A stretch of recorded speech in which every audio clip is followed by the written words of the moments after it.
Testing, hello, cool. Hey funnel builders, Mike Killen here. I wanted to take you through my really quick 5-minute YouTube video script.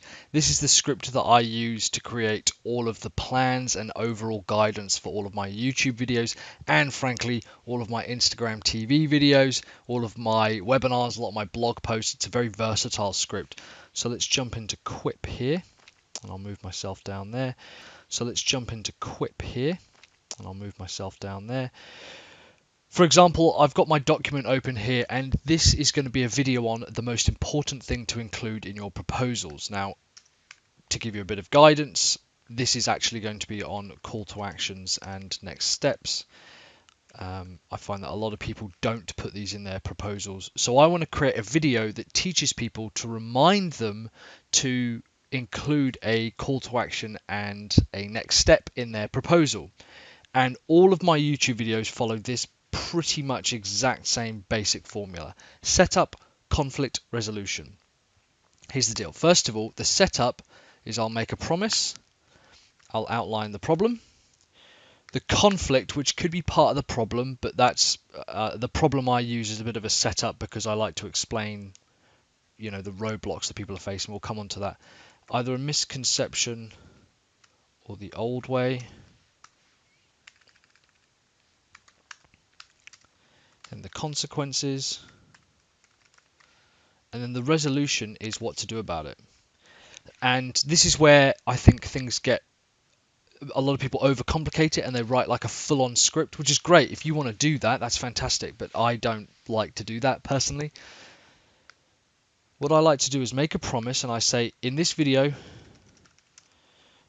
I'm going to teach you something that's going to help increase your close rates, and it's the simplest thing you can do. I'm going to talk to you about including a call to action and next steps in your proposal. And here's what I do. I'll outline that part and I'll just create bullet points. I think a lot of people write out scripts and they write out entire sentences because they believe that's how their head works, and we want to write these out in that method. But when it comes to then reading it to the camera, we end up getting a bit lost, I think.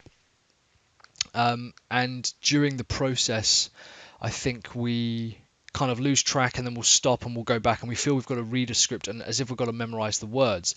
Instead, if you just create bullet points, your natural expertise and authority and personality will come out by reading through and using those bullet points as a prompt. So in this video, I'm going to teach how to increase close rates on proposals. That you should include next steps and CTA. Now, what are the problems? Now, again, I'm not even going to say something along the lines of the big problem is that customers don't know what to do if they like a proposal. Some proposals. See, I'm just writing out these bullet points because I'll be able to talk for just a couple of minutes on why customers don't know what to do if they like a proposal. I'll be able to sort of just use that as a prompt and have a talk to the camera about that.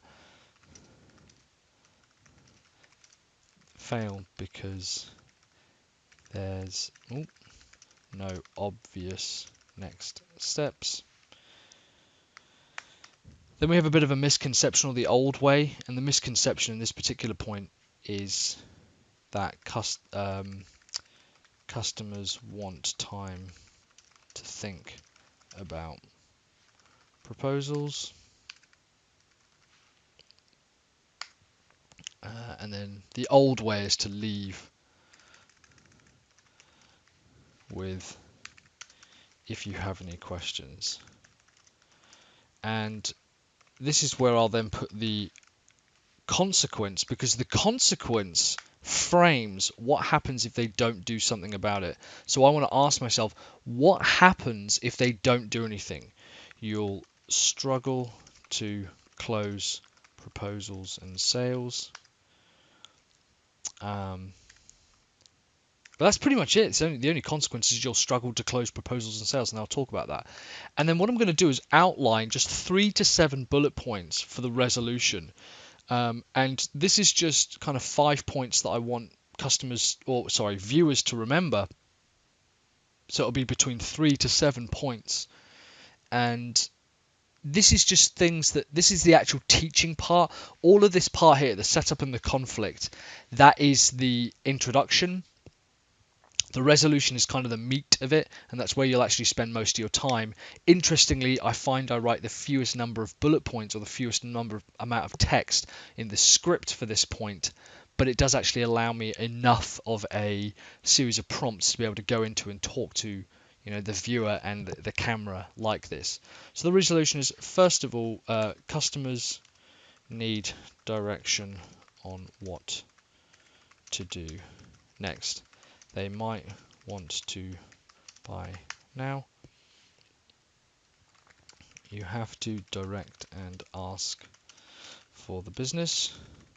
Include the literal next steps after the investment page. And then finally, 4 might be enough. Remind them what to do next in order to get started. And then I have what we have is the close or the round off.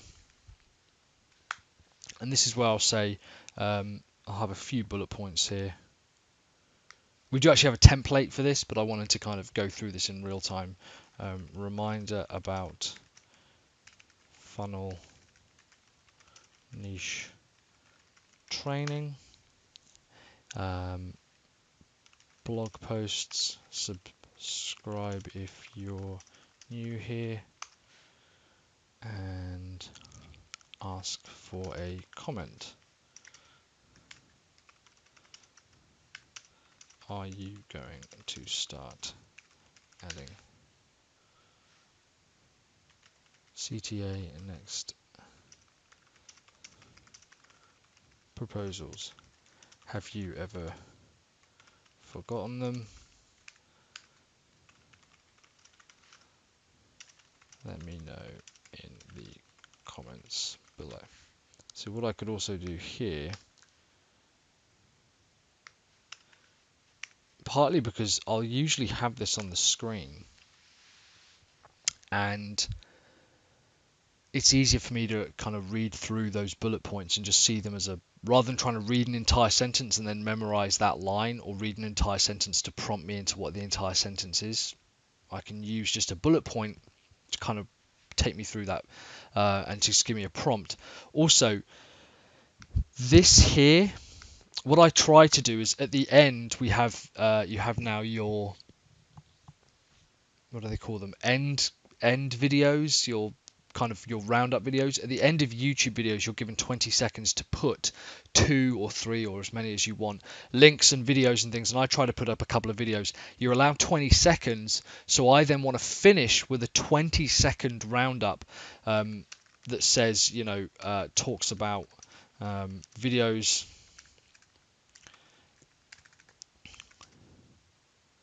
either side. And I would then say, well, video 1, in fact, we can even go back to the plan here, on the proposal is probably going to be benefit versus feature. So how to write killer benefits. And remember, I've only got 20 seconds, and 20 seconds actually isn't a long time. How to write killer benefits, and the other one will be how to price a marketing funnel proposal. And I'll place that there, and I'll just talk briefly about those 2 things, and then that's it, and then the video ends. And the first thing I then want to do is go and create my Canva thumbnail. That's what I use. I use Canva for my thumbnails. I'll then want to write up a brief description, get my tags sorted. I might think of a slightly better title if I kind of redo something, but overall this entire approach here is the entire script that we use for our YouTube videos. I also use it for things like blog posts and sales letters and webinars as well, but And that's about it. So let me know in the comments below if this was useful as a YouTube script to help create video content very, very quickly. Remember, it's all about setup, resolution, conflict. It's the same script setup they use in movies, in books, in webinars, in lectures, in all sorts of different types of content. So let me know in the comments if you're going to start trying to use a script like this. Remember, we've also got the funnel training below. If you want to learn how to choose the right niche for your marketing funnel business, I've got that linked below, as well as our blog at sellyourservice.co.uk/blog. I've probably got a couple of videos either side, just like I mentioned in the video. One of them will be with my mastermind interview with Daniel Priestley of Oversubscribed and 24 Assets and the Entrepreneur's Revolution. Very, very cool interview. And on the other side, I've got it on being an introvert within a marketing funnel business and why you shouldn't use it as an excuse. In the meantime, guys, thank you very much for your time and keep building those funnels.